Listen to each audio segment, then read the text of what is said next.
Philosophers often rely on what's known as the use-mention distinction. This is the difference between talking about a word and talking with the word. Let's look at the difference between using the word philosophy and simply mentioning it. Consider this statement. I have a hard time staying awake in my philosophy class after lunch. Right there, I used the word philosophy. But when I say philosophy is a Greek word meaning love of wisdom, I'm mentioning the word or talking about it. The use-mention distinction is helpful when we talk about sensitive or taboo words because we have to use them in order to talk about them. Some people think that the word cunt is so offensive that they always, and in many ways childishly, substitute it by calling it the C word. Her favourite word was the C word. Oh no, it's not like that. Well, this video is about words like these and the people who think that you shouldn't be able to use them.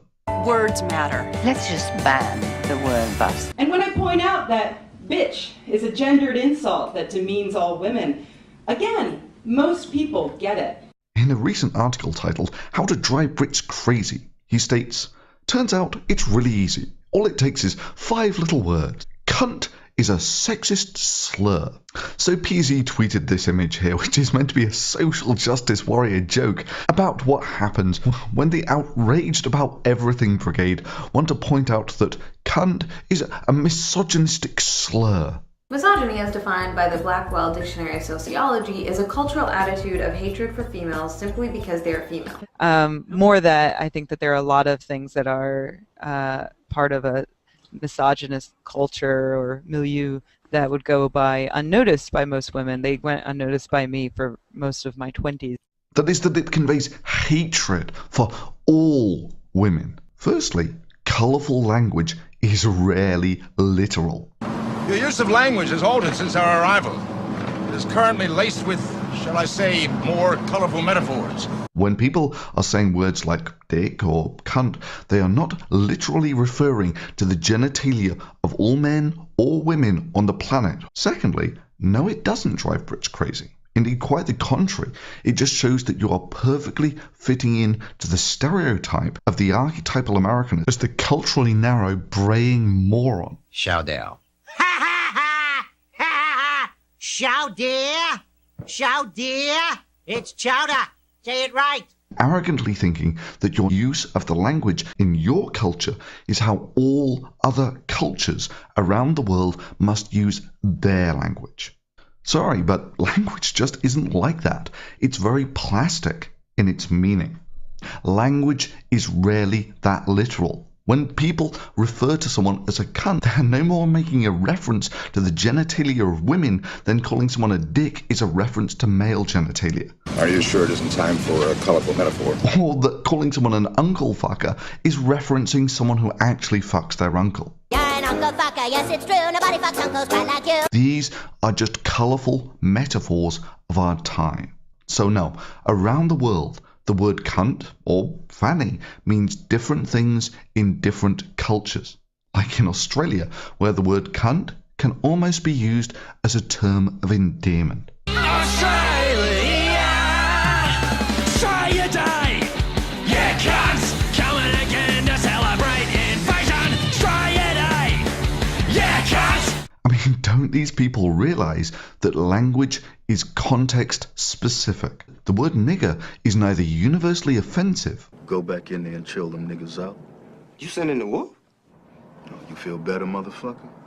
Shit, Negro. That's all you had to say. At the time, black people want to have a good time. Ignorant ass niggas fuck it up. What is a game? Easy question, right? You know what a game is. There's basketball, Chutes and Ladders, Dungeons and Dragons, tennis, Wizard School. But those are examples of games. What I'm asking for is the definition of a game. Maybe if you haven't been keeping up with Crash Course Games, you'd simply say that a game is a competition with winners and losers. But what about a game like Ring Around the Rosie? Does a game require at least 2 players? No, there is literally a game called Solitaire. Maybe a game is just a thing you do for fun. But what about who can stay quiet the longest? The game that your parents used to play on long car trips. Or like Russian roulette. Or the Game of Thrones, where you win or you die. When it comes to language, there's a lot to philosophize about. But one question that philosophers of language like to mull is the question of meaning. What do words like game or red or banana what do they mean? How do we know what they mean? And who gets to decide?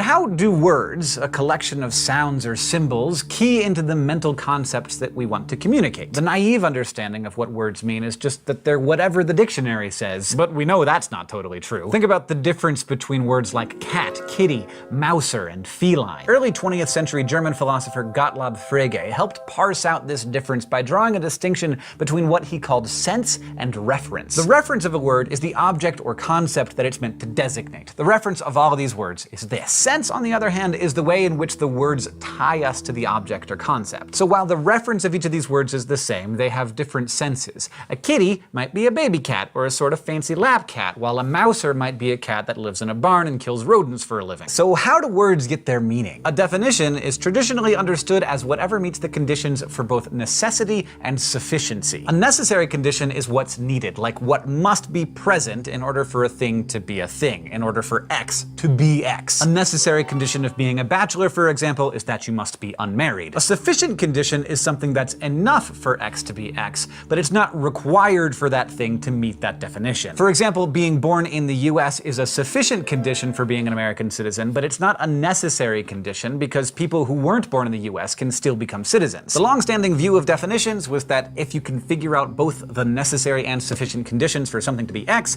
then you'll have your definition. That is, you'll have found the criteria that exclude all non-X's but include all X's, if you're following me. But 20th century Austrian-British philosopher Ludwig Wittgenstein said this rigid concept of definitions doesn't actually work. For example, you just can't define the word game in a way that's gonna make everybody happy. Any definition you give, someone's gonna come up with a counterexample, either some game that's excluded by the definition or something that the definition includes that not everyone would agree is a game. It took Andre an entire 10-minute episode to define games. But the thing is, Wittgenstein said, this doesn't matter, because everyone knows what a game is. He pointed out that we learn and know the meaning of words by hearing the way other members of our linguistic community use them. We hear Candyland, Rugby, and Cards Against Humanity all referred to as games, so eventually our brains piece together what's common between them in a recognition that Wittgenstein called family resemblance. You know how people can just see the relation between people sometimes? Rather than rigid definitions, Wittgenstein said word meanings are so-called cluster concepts. There's no one element that everything in the cluster has in common, but they all share something with some other members of the group. It's sort of like you have your dad's nose and your mom's sense of humor, and your sister has your mom's eyes and your dad's athleticism.